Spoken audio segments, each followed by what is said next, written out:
Before this story begins, I need you to understand something. What you're about to hear isn't just a war story, it's a secret buried beneath silence, fear, and a basement that was never meant to be opened. A man thought he owned her, controlled her, broke her. But what he didn't know was that she had already decided how his story would end. If you love intense, emotional stories with shocking twists, hit subscribe now, because this one, you won't forget. The war had already stolen too much by the winter of 1943. Snow clung to the rooftops like a heavy silence, and the village, once alive with laughter, now breathed only in whispers. Every door stayed shut, every window watched, and beneath one of those houses, hidden under cracked wooden floors, was a basement no one dared to speak about. Her name was Eliza. To the outside world, she was nothing more than a quiet woman who lived under the authority of a German officer stationed in the village.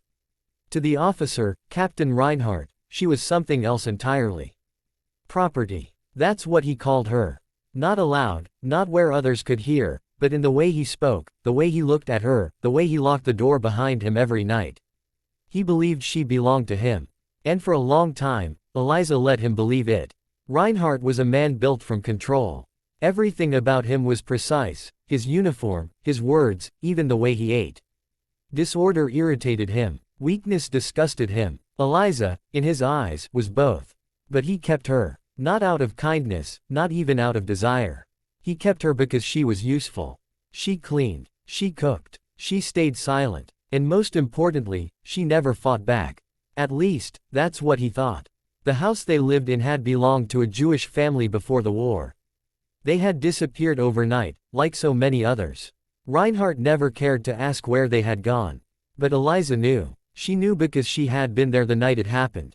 She remembered the screaming, the boots, the pounding on the door. And she remembered something else. The basement. It was hidden beneath a rug in the kitchen. Old, worn wood covering a narrow set of stairs. Reinhardt had discovered it weeks after moving in, but he dismissed it quickly. Just another storage space. He never went down there. He didn't like the smell.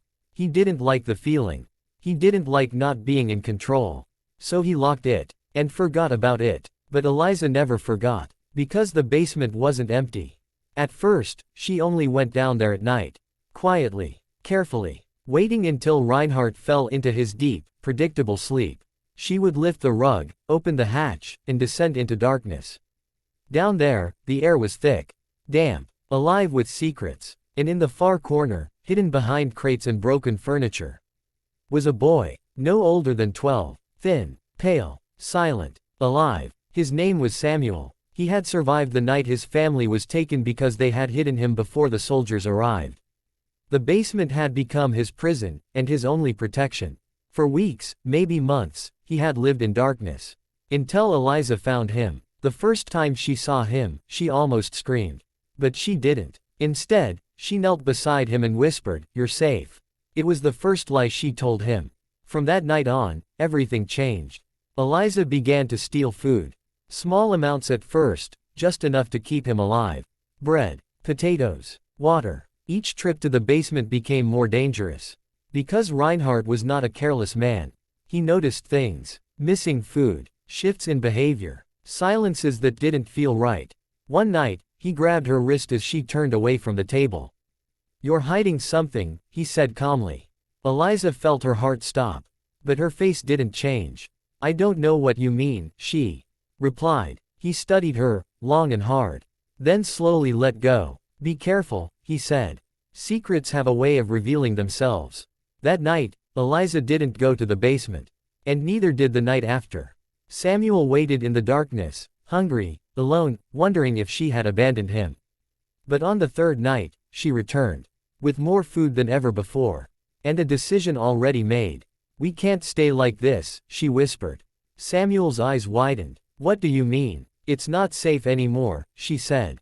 "He's starting to suspect." "Then what do we do?" Eliza hesitated. Then said something that would change everything. "We make him stop." At first, Samuel didn't understand. But Eliza did, because she had been watching Reinhardt. Studying him, learning his patterns, his weaknesses. And she had realized something important. For all his control, he was afraid of the basement. The plan was simple. Dangerous, but simple. They would use his fear against him. Days passed. Eliza acted normal, obedient, silent. Reinhardt relaxed. His suspicion faded. Until one night, everything shifted. He woke up to a noise. A faint sound, coming from below. A knock. Soft. Rhythmic. Impossible. Reinhardt sat up, his heart racing. Another knock. This time louder. Coming from the basement. He grabbed his gun, walked slowly to the kitchen. The house was silent, except for the sound below. Knock. Knock. Knock. Eliza, he called. No answer. He moved closer to the rug. His breath shallow. His hand shaking, just slightly. Another knock. And then, a voice. Weak. Echoing. Help me. Reinhardt froze. That wasn't possible. No one was down there. No one could be down there. But the voice came again. Closer. Please. His fear turned into anger. Into control. He ripped the rug aside. Unlocked the hatch. And pulled it open. Darkness stared back at him. Thick. Endless. Waiting. He stepped down. 1 step. 2. 3. The door slammed shut above him. He spun around. Eliza. No response. Then, a sound behind him. Movement. He turned. And saw. Not a ghost. Not a shadow. But Samuel. Standing there. Alive. What is this? Reinhardt demanded. His voice cracked. For the first time, he wasn't in control. Samuel didn't answer. He just stared. And then, the lights went out. What Reinhardt didn't know, what he never understood, was that Eliza had already locked the hatch. From the outside, the basement wasn't his domain anymore. It was theirs. Hours passed. Then silence. By morning, the house was quiet. Too quiet. Eliza packed a small bag, helped Samuel out of the basement, and together, they stepped into the cold morning air.